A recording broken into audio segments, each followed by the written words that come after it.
споменавте решение на проблемот на состојбите во Македонија. Еден следбеник на Твитер дебатираше со мене, дека гледал дебатата Пендаровски-Јовановска и дека не слушнал за решение. Слушнал што треба да стори власта, но не слушнал како да се натера власта да ги реши проблемите. Кој конкретно, некој проблем или сите проблеми? Сите нотирани критики. Да почнеме еве со медиумите. Ако и во извештајот се вели дека првото поглавје ќе бидат медиумите, но поглавје кога ќе започнат преговорите. Кога ќе започнат преговорите? Никој не го знае одговорот на тоа прашање. Што ќе сториме во меѓувреме со медиумите? Председателот, например, на ЗНМ изјави вчера дека убаво што го имаме овој извештај, еве кажа што треба да правиме. Ние сме спремни да разговараме со владата. И сега да видиме, да сочекаме дали ќе има одговор од страна на министерот или владата на оваа тема. Мислам дека нешто ќе има. Се придвижи? Да, не сум од оние кои само црно-бело гледаат. Треба да разбереме дека власта секогаш, секоја власт и секаде, и тоа е една од темите на централната тема во политичките науки, има тенденција да узурпира власта. Што повеќе никој да не и се меша. Но демократските процеси низ историјата на човештвото покажуваат дека се надминати. Да, Билјана, тоа сакам да кажам. Поентата е, значи, како да се воспостави контрола врз власта, како да се контролира власта. И има одговори на тоа. Опозиција да постои, поделба на власта, медиуми, поделба на власта, независно судство, кога се вели поделба на власта, се мисли на судство кој е независно. Независен парламент? Парламентот кој ќе има поголема независност во однос на извршната власт и така натаму. Не гледам политичка волја од страна на власта дека може, односно дека сака но прашањето е, ако констатираме, да не говориме теоретски, ако констатираме дека велите власта не сака да ги реши овие проблеми. Овие се провлекуваат 5 години. Прашањето е токму тоа на Твитер. Како да се придвижиме?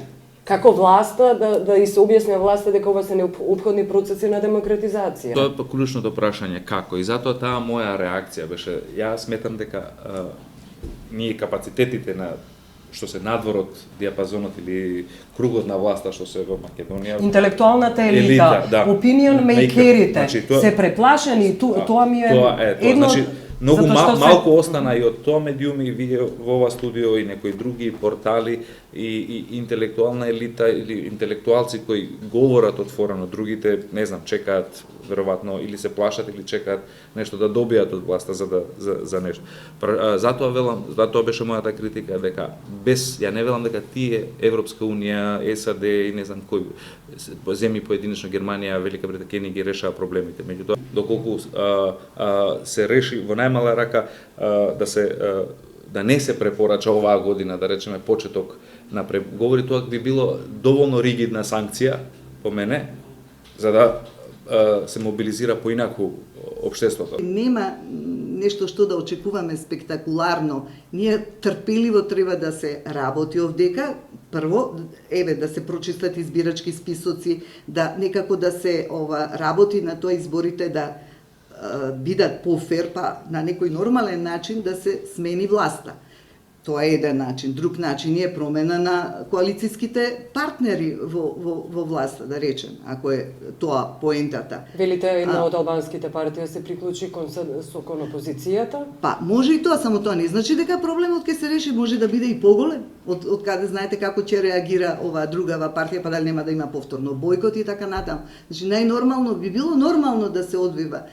Знам дека сите губат полека трпение, бидејќи ние во суштина назадуваме кај она што е најбитно, а тоа е како живеат граѓаните во овој општество. Дали младите луѓе може да се вработат или седат по кафичи цел ден. Излегуваат нови со образование луѓе, нема што да работат соодветно на нивното образование. Вие имате ситуација кога 5 години поред секоја година поредите се подоле, ги повторуваме, ништо не правиме во подобрување на тоа.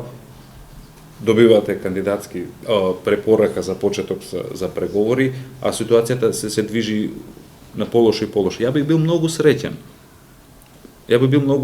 Кога оваа влада или би можела да ги тангира и да ги решава проблемите оние.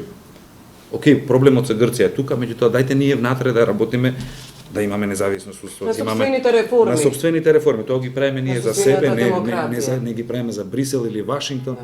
Меѓутоа името име на сите алиби.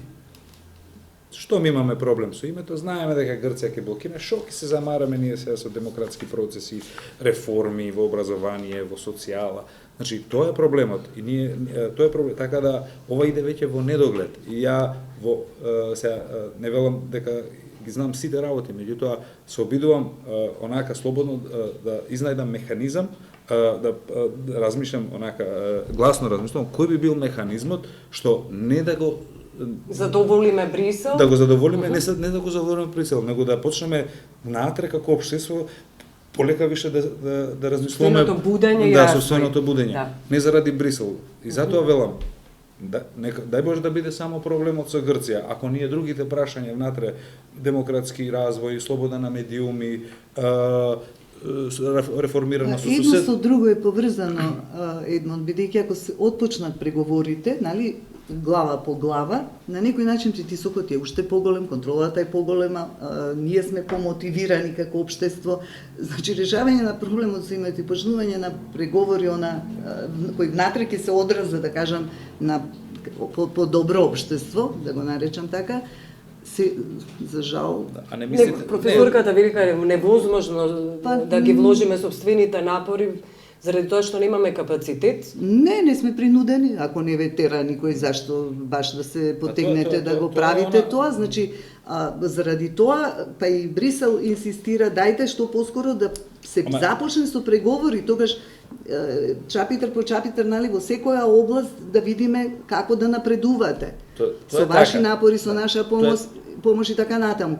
Али првата пречка е решите го овој проблем, нали, имаше зад Филеова еден круг, вика разбите го магичниот круг. И еве, пак тука сме. Не, јас сум поборник на таа дека окей, се сложам дека тоа така. Меѓутоа јас сум поборник на теза дали можеби доколку ние работевме за овие 5 години, иако имавме блокада од Грција, доколку ние стварно работевме внатре во демократија, со сите овие што ги спомнуваат овде како критики горе-доле, доколку ги анулиравме, односно ги решавме, јас сум поборник на тоа дека можеби ќе им дадевме уште поголема, појака карта и на Брисел и на Вашингтон, за да побрзо се реши прашањето за името. Искуството покажува дека потребно е на маса да седне странскиот меѓународниот фактор, искуството околу рамковниот договор, околу името на почетокот, па рамковниот, подоцна е Мартовскиот договор, па подоцна е и анкетната комисија. Тоа е она што говорите, професорке. Дека е неопходен меѓународен фактор за Македонија, да ги придвижи процесите. Не, вака, да се доизјаснам што мислам под тоа учество на меѓународниот фактор. Меѓународниот фактор е веќе вклучен во решавање на проблемот, например, со името.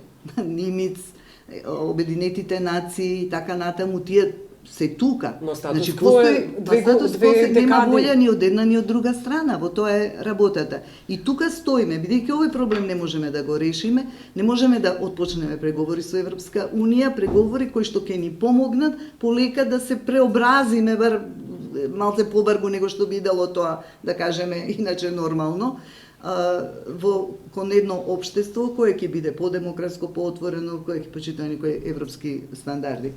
Така што едно со друго е за жал поврзано и не е случајно зад Филе стоеше првен и испаѓа така, нали, тој символ, мора да се прекине тој вишест круг. Да.